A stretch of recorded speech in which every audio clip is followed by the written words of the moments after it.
Halo semuanya, pada video kali ini saya akan menjelaskan salah satu contoh soal kimia SMA. Jadi soal yang saya bahas ini mengenai sifat koligatif larutan ya.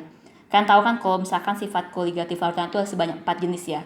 Ada namanya penurunan titik beku, kenaikan titik tidih, terus ada penurunan tekanan uap sama tekanan osmosis. Nah di sini yang soal ini adalah penurunan titik beku.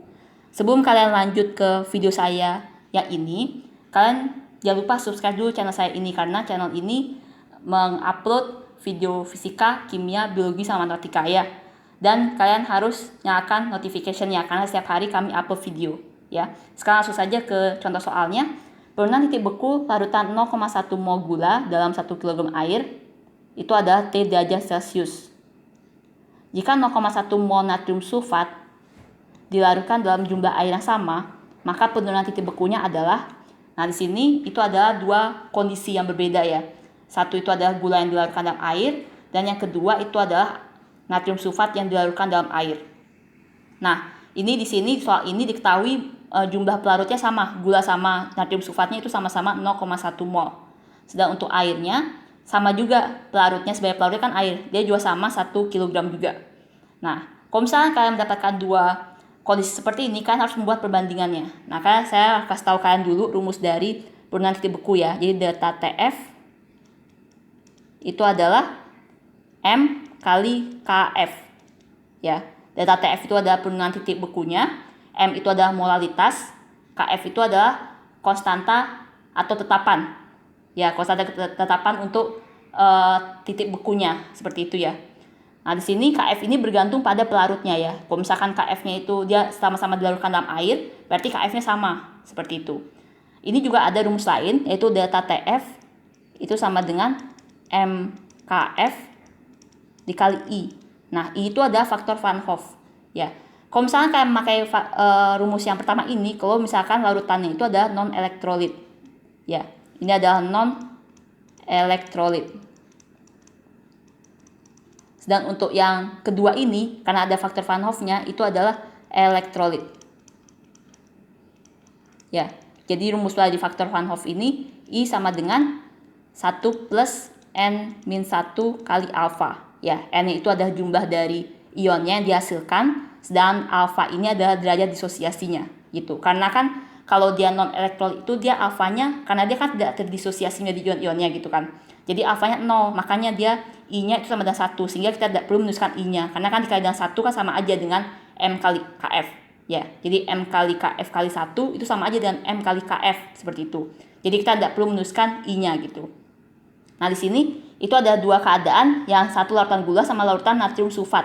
Nah larutan gula ini kan menggunakan rumus pertama karena kan gula itu non elektrolit. Sedang untuk yang natrium sulfat itu memakai rumus kedua karena natrium sulfat elektrolit ya. Jadi saya tuliskan di sini delta TF1 per delta TF2 itu sama dengan ya, M itu adalah molalitas kan, molalitas itu adalah mol, jadi N1 dikali dengan 1000 per massa pelarut ya. Massa pelarutnya dalam gram, seperti itu ya. Tapi kalau misalkan dalam kilogram 1 per gitu kan, 1 per MP ya, dikali dengan KF dikali dengan, nah ini kan gula kan, yang delta TF pertama itu adalah gula, jadi saya tuliskan 1 gitu ya, per untuk yang natrium sulfatnya itu ada N2 dikali 1000 per MP dikali KF dikali dengan I. Nah, natrium sulfat karena kan dia elektrolit, berarti kita menggunakan I ya. Nah, karena dia sama-sama pelarutnya air, maka KF-nya dicoret ya, sama dia nilai KF-nya. Jadi kita tidak perlu mencari tahu nilai KF-nya. N-nya, N untuk gula sama N air, N natrium sulfatnya sama-sama 0,1 mol kan. Berarti kita bisa coret karena dia molnya sama ya. Untuk massa pelarutnya itu juga sama, 1 kg air ya, berarti 1000 per MP-nya kita bisa coret karena dia jumlah pelarutnya sama. Nah sekarang tinggal ini aja, delta TF1 per delta TF2 sama dengan 1 per I. Nah kita cari dulu nilai I-nya sekarang.